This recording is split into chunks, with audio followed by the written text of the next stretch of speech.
you everyone. I'm delighted to be here.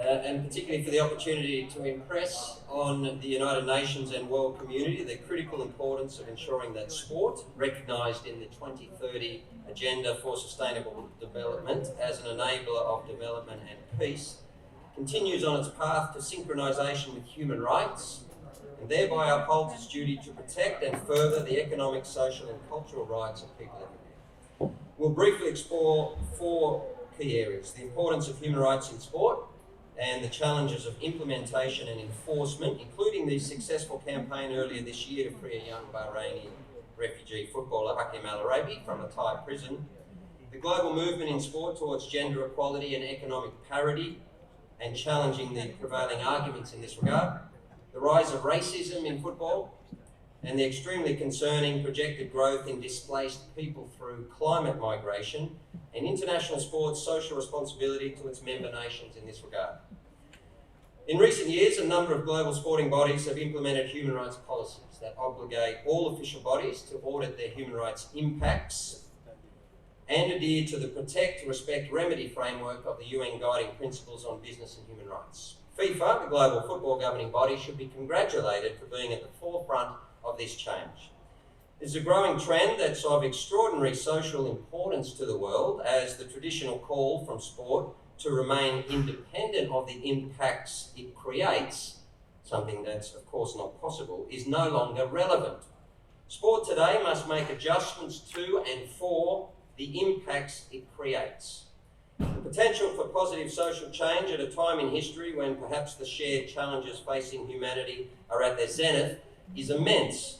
This room can anticipate with considerable hope the impact that applying all internationally recognised human rights standards in the International Bill of Human Rights, including the Universal Declaration, the International Covenant on Civil and Political Rights, the International Covenant on Economic, Social and Cultural Rights, and the ILO's Declaration on Fundamental Principles and Rights at Work, will have on the universality of rights when we consider the scale and social licence of sport. Sport has become the 21st century universal vehicle for universal rights. And whereas the United Nations can urge, collaborate and perhaps coerce to push, sport is one of the greatest pull factors ever known to humankind and can impose, obligate and educate to a common human standard. However, as the world wakes to these obligations and becomes increasingly aware of their rights, it's critical that sport upholds its duty.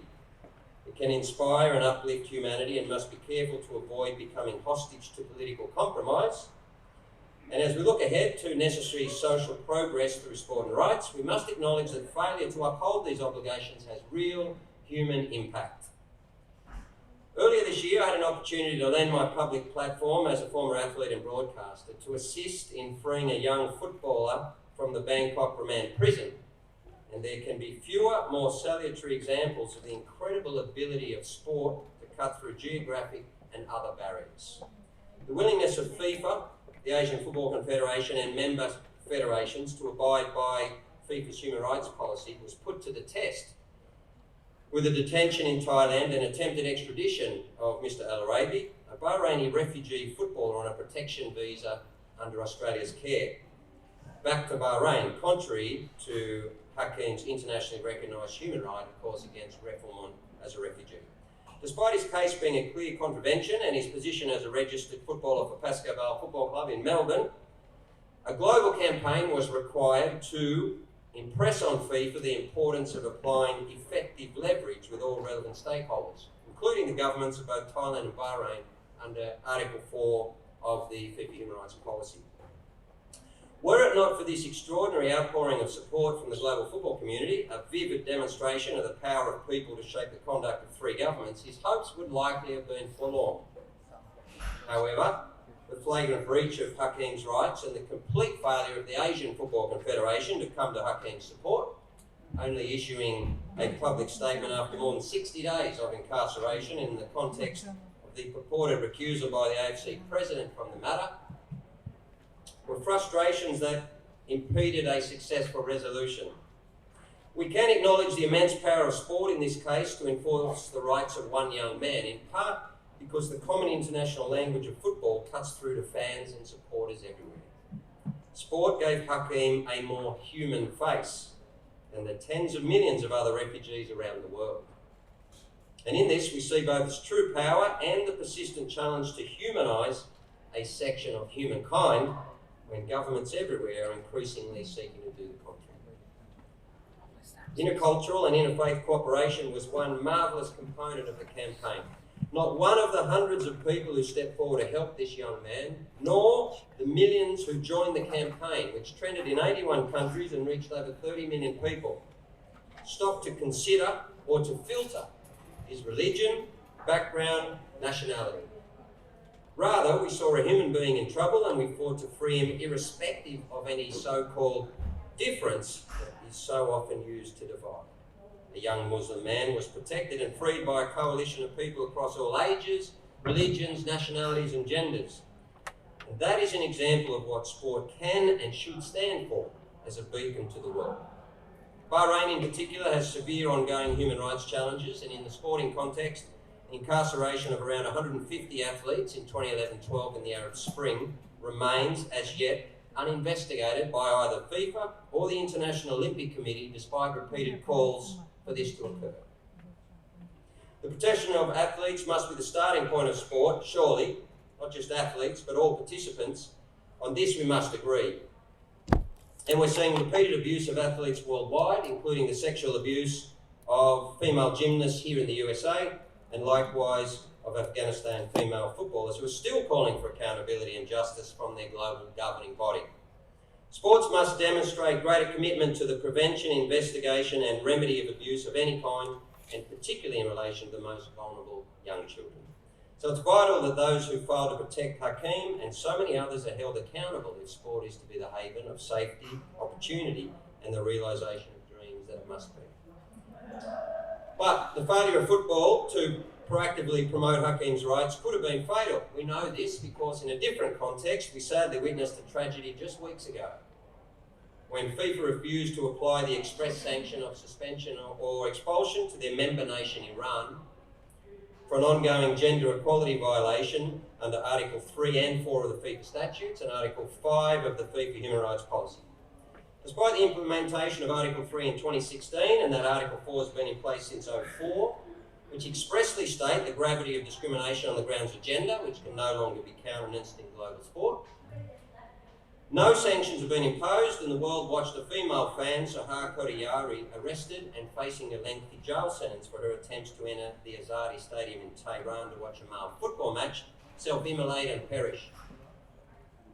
This is despite the recommendation of the FIFA Human Rights Advisory Board of November 2018 that a timeline to sanctions be immediately applied. This is a regrettable, avoidable and salutary tragedy that stains the very notion of sport. Iran is a wonderful contributor to international football. Team Melli, who I personally played against, are a famous, historic team with a proud international record. Nevertheless, to abide by the principles of the international sporting community, solidarity and fairness, the country should be suspended from international competition till such time as women are provided with their rights accorded to all through football, to watch the sport they love. I've been particularly delighted to see the captain of Team Melli, Masoud Shojaei, publicly support the female football fans of Iran, saying, "Shame on me for not having been able to do anything, and shame on those who took away the most obvious right from Sahar and all Sahars." This leadership is inspiring, and sport is in need of many more principled advocates such as you, Masoud. But the shame lies on the failure by FIFA to impose their human rights obligations. Having the power and authority to greatly further the economic and social rights of women is of great importance, as sport is arguably a human right, not only to participate, but to spectate and celebrate. But abuse or failure to use this power can be devastating. Further, the women of Iran will note with dissatisfaction that the International Judo Federation suspended Iran on the 18th of this month of September for violation of its Code of Ethics and the Olympic Charter regarding non-discrimination on grounds of race, origin or nationality.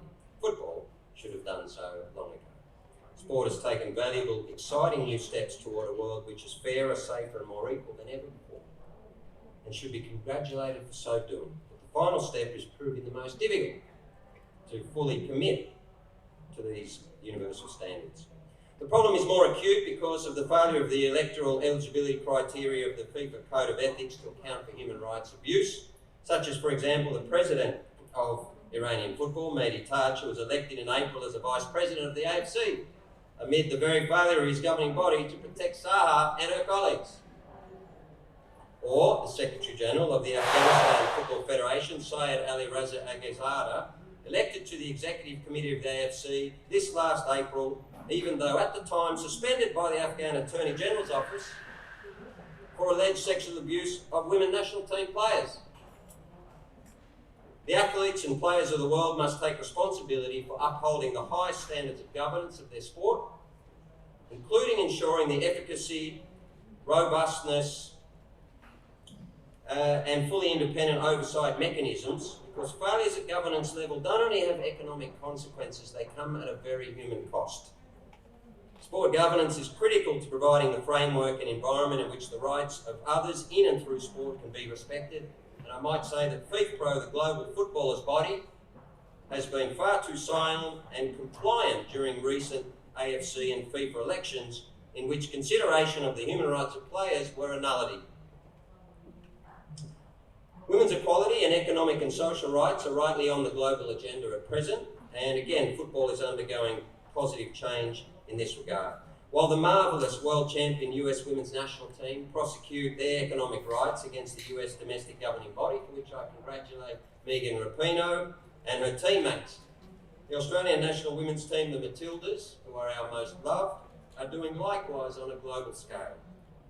Women everywhere should be in full support, as the visibility of sport gives a social uplift to women raising their voice for equal treatment, whether in the boardroom, university, workplace, home, or any other area of social life.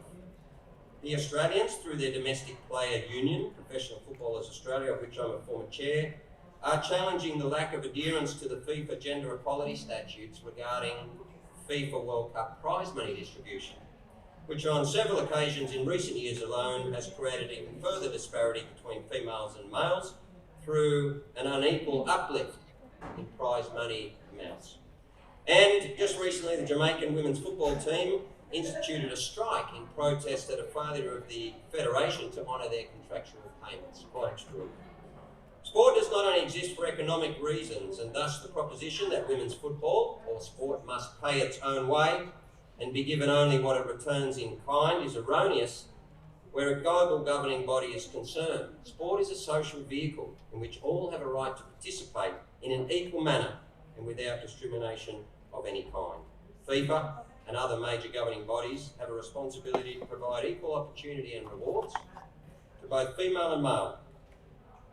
Now, and the Australians will ensure that the women's rights agenda, whether economic and the attendant social and cultural freedom this provides, will continue apace. All male players around the world should be in full vocal support for their sisters, and certainly women's teams everywhere should be considering unified action to press their claim. It's also time for FIFA to fully commit to equality in decision-making at governance level, consistent with Goal 5 of the Sustainable Development Goals, to achieve gender equality and empower all women and girls, to become a glowing example to the world of the important sporting principle of equality between women and men.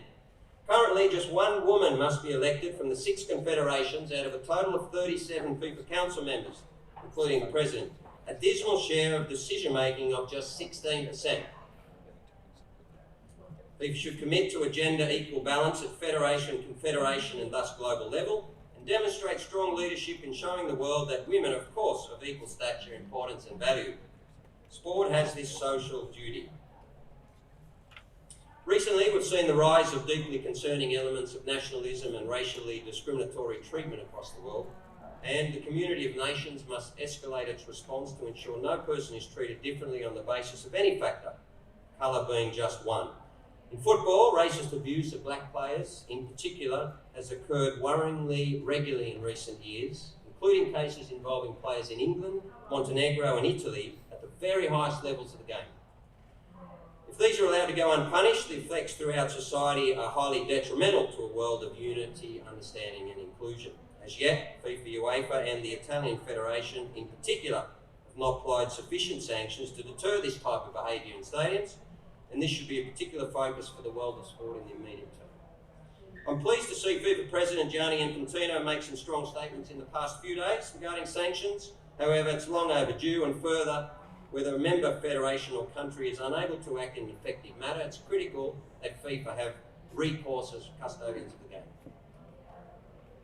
Finally, as an ambassador for refugees with Amnesty Australia and a strong advocate for adherence to international human rights law regarding asylum seekers, including my own country of Australia, in which we face severe compliance challenges to ensure that all are treated humanely, and where I do believe the better nature of my fellow Australians will prevail, I'd like to impress on all global sports, whether FIFA, the IOC, FIBA, Commonwealth Games and others, that the number of displaced people is rapidly increasing, and simultaneously our compassionate treatment of people seeking refuge is under extreme threat in many regions of the world.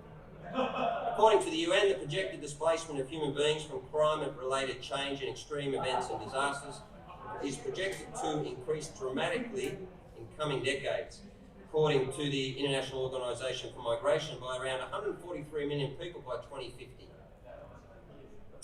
Aside from the more than 17 million last year alone, and in light of the severe issues faced by our fellow human beings in this situation, something I'm personally very concerned about. The economic, social and cultural rights of all involved are grossly threatened, including the right of all children to an education, the right to health and an adequate standard of living under the Universal Declaration, which too often is limited or missing altogether in the camps that house many hundreds of thousands, and this will become far more acute. In 2018 alone, UNHCR reported that at least 4 million refugee children had no access to primary schools. I'm delighted that so many major sports have agreed to the UN Sport for Climate Action framework and the following 5 principles: promoting greater responsibility, reducing overall impact, educating for climate action, promoting sustainable and responsible consumption, and advocating for climate action through communication. However, while many sports are highly active in reducing overall impact, few are educating for climate action or advocating for action through communication on a systemic basis. Sport is often called the global family, and this is certainly both a common refrain in football and accurate in its characterisation of the commonality, sense of community and brother and sisterhood between competing nations. Too many of our family are being and will be forced from their homes through both internal and cross-border migration from environmental factors, and all of sport should recognise a common duty to assist our global community. It is vital to the world and our human family that sport does more. Sport's a universal language through which for the first time we're beginning to see the incredibly positive, uplifting and beneficial promulgation of universal rights, and I congratulate all involved in this fast emerging field. However, policies are only one step. Enforcement and adherence is proving challenging. It's critical that member states everywhere understand that by upholding sport's social contract to provide opportunity, a safe space, equality, health and well-being benefits for all, we carry the world closer towards a commonality of human interaction, greater understanding of humanitarian values, role models for the next generation, and respect for the economic, social and cultural rights for all. Football must commit to upholding its human rights policy, or human beings like Hakim or Sahar will be lost. And this will take greater strength of independence and advocacy from the players themselves. A stronger focus must also be placed on the glowing tide of racism, given trends across the world today. The economic rights of women everywhere are supported by our wonderful female footballers, and this should also include equal governance and representation as an urgent priority. And I call on all governing bodies of sport to advocate more voluminously for environmental sustainability, given the immense projected negative impact on the rights of tens of millions of our global family in years to come. Our voice and positive support in sport, and not only our compliance, is critical to achieving the global progress we need to see. I thank you for your time and urge you to carry the message back to your countries that the synthesis of human rights and sport will benefit humanity and take us forward in a spirit of not only competition, but universal human values and a more sustainable, better world for all. Thank you.